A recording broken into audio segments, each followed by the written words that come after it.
Hey everyone, it's Laurie from Cook Scrapcraft, and today I have another process video in my Scrapbook and Cards Today magazine inspiration series. So welcome back to the channel.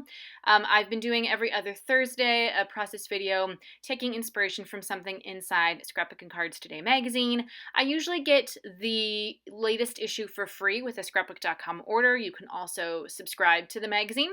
And I love it because there's so much inspiration in every single issue. So that's why I decided to do this little process video series, just to kind of show you the things that I liked from the magazines and how I am interpreting everything. So the thing I'm doing today is a designer challenge. Every month or every issue, the magazine has what they call a designer challenge, where they give members of their design team all the same products, same paper, same embellishments, and each design team member does something different with those items. So what I did, this is from the spring issue, so some of these products might not be available anymore.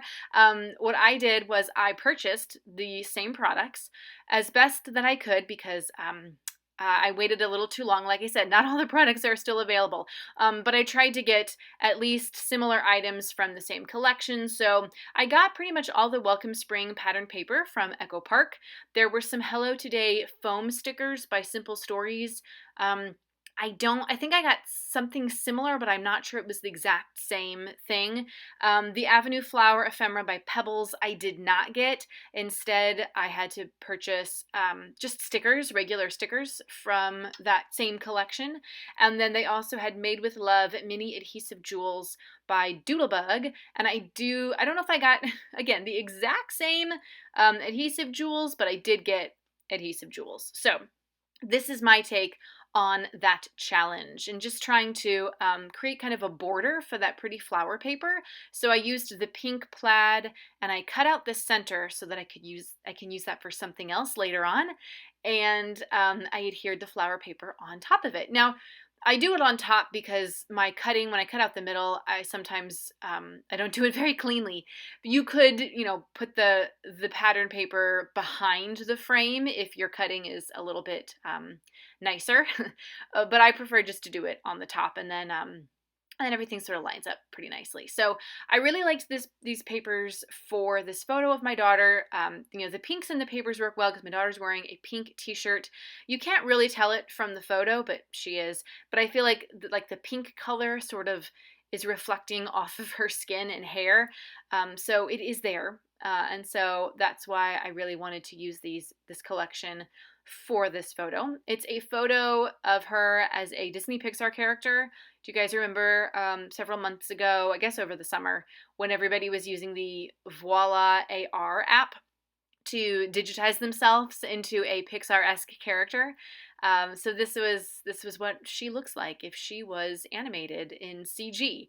It's kind of funny. And I did one of myself too. You saw that in another process video. There were like 4 different versions, like baby, royal, and something else. I don't remember. But this was the one where it looked like her, and it was just really cute. So I decided I was going to scrapbook this photo of her. Now I am pulling in, see, I think the designer challenge is you're only supposed to use the items that are listed. I'm pulling in some old Recollections pattern paper because it's got similar colors in it, the flowers and everything. And I think there might even be I think I even added a strip of Amy Tangerine, or no, Paige Evans' Wonders. I added a strip from there just because like the colors are similar. And again, I don't know. I don't think you're supposed to do that, but I am interpreting this challenge however I want. If I was on the design team, I think I would only be able to use what was listed, but I'm not. So I'm doing whatever I want. And I'm just kind of backing or creating like layers of paper, pattern paper, solid cardstock to go behind the photo, and really using up like a lot of stuff from my stash, a lot of scraps. I think I only used the two sheets of the 12 by 12 paper from Welcome Spring. I don't think I used I don't think I used anything else. There's another from the Wonders collection that I'm using to back the photo. And then I literally matted the photo onto some Bella Boulevard Halloween paper because it was green and I liked the way the green looked and it matched the green in the Welcome Spring paper. So, you know, do what you will, do as you will with these types of challenges. There's the Simple Stories, there's the Jen Hadfield, and then the Doodlebug gem stickers. So a really fun like mishmash of manufacturers and collections. I like that these designer challenges are not so, everything's from the same collection. It's not. So it really challenges you to mix and match, which I think is great because some people have trouble mixing and matching collections. I love doing it. But some people have problems with it. So if you are reading Scrapbook and Cards Today magazine, definitely pay attention to the designer challenges that are in every issue because they will challenge you to use different collections and put them together in different ways. So if you are part of if you've subscribed to my channel and watched my videos, you'll know I have a whole bin of scraps that I've punched into circles and squares and whatnot. So I'm going through and pulling a bunch of circles. Again, other pattern papers that are not on the list, but I'm just finding stuff that's kind of the same color, that has nice patterns or solids that are, that just kind of go with the color scheme. And I'm just going to make like a big, bubbly, circly line going from the top to the bottom. And you can see I added a sticker. It's a little girl swinging. And I thought it was kind of fitting because the original photo was taken of my daughter outside, playing outside in our yard. And so I thought the girl in the swing kind of fit because she's blonde, like my daughter, and she's playing outside, as my daughter was in this photo. And I also thought it was just a nice add-on to these circles, right? And then I'm going in through and like adhering the circles down. I place them all first, and then I'm just going to carefully lift some of them up to get the adhesive squares on the bottom because I like the way it all looks, and I want to keep it as similar to the way I've laid it out as possible. And the best way to do that is to not move anything that much. So I'm just kind of getting a few things down, and then I will kind of add more dimension to this circle cluster, this giant circle cluster, by adding some of the gem adhesive jewels. That's what they're called. I've been calling them like gemstones, but they're adhesive jewels. And I feel like whenever I buy a pack of these, same with enamel dots, I should just buy like 5 packs at once because I go through them so quickly. I love using them. I love how easy they are to use. There's some leftover enamel dots from, I think, a Pink Fresh collection maybe. They're just red. Some, they're circles, so I'm adding them to the horizontal or the vertical line of circles. And then I'm looking for anything else that's circular or that's fitting that might be able to go in there. Yeah, this is a fun one to put together, just like finding the right pieces.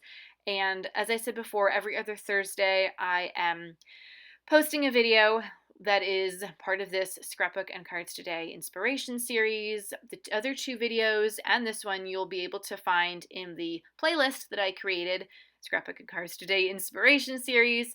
If you've subscribed to the channel, thank you so much for subscribing. You guys, I have over 500 subscribers, which is amazing. And I love having you guys come and comment on all my layouts and all my videos. If you haven't subscribed yet, please do so because if you subscribe and ring the notification bell, you'll know when the next process video in the series has gone up.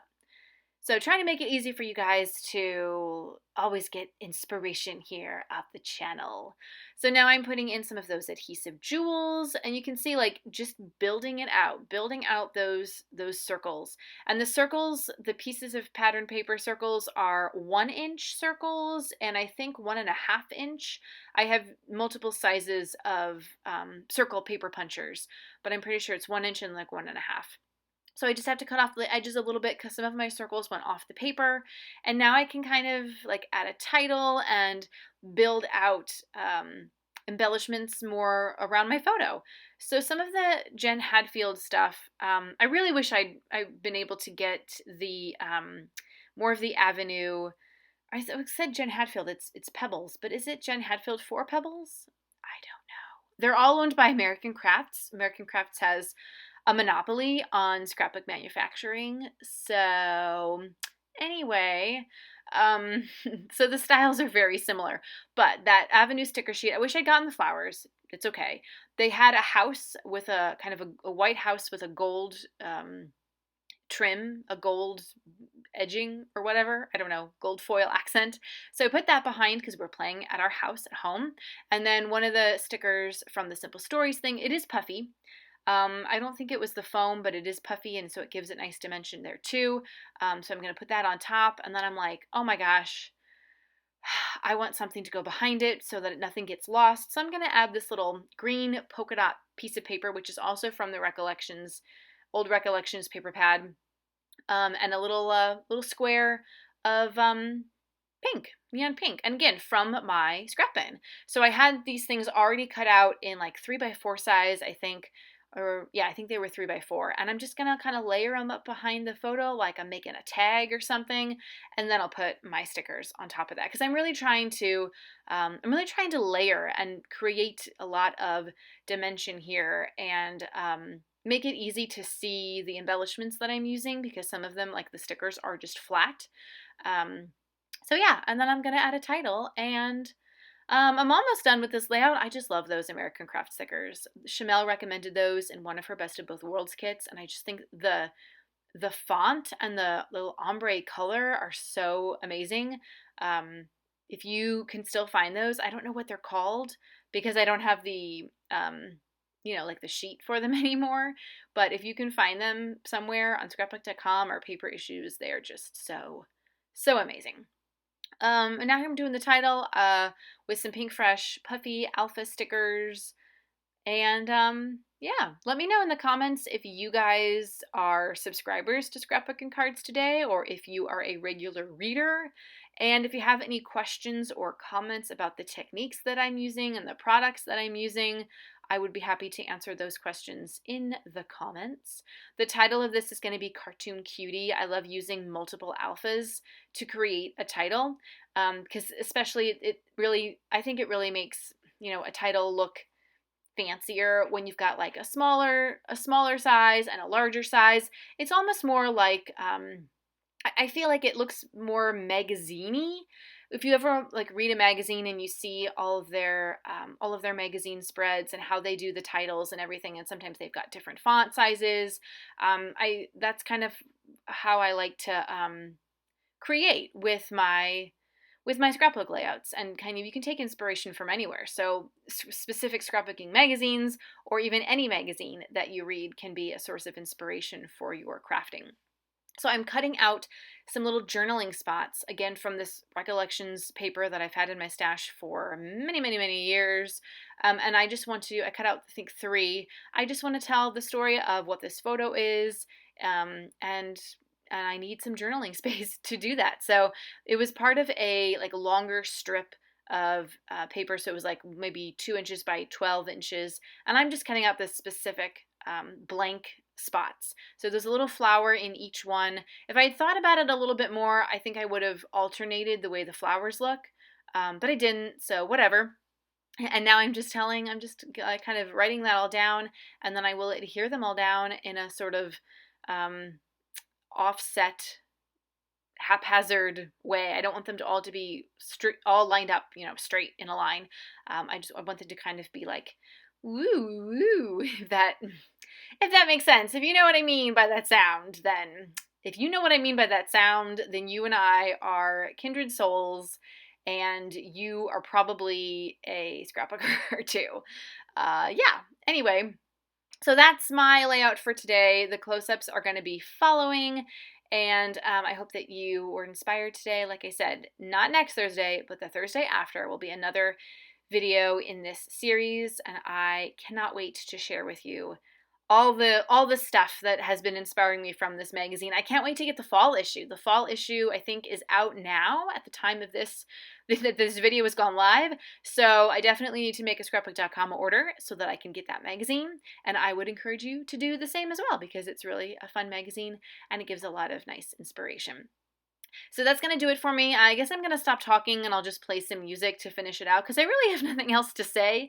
There's really no other, like, sometimes I tell long, drawn out stories about random things while you're watching me scrapbook, and I don't really have one of those today. If you want me to tell a story, let me know in the comments. Tell me, ask me a question, and or say I want to hear more about such and such if you saw something on Instagram or whatever, and I will try to tell a longer story in another process video. Thank you guys so much for watching. Looks like I'm going to be closing it out for you here without any music. So I will see you next time. Happy scrapping!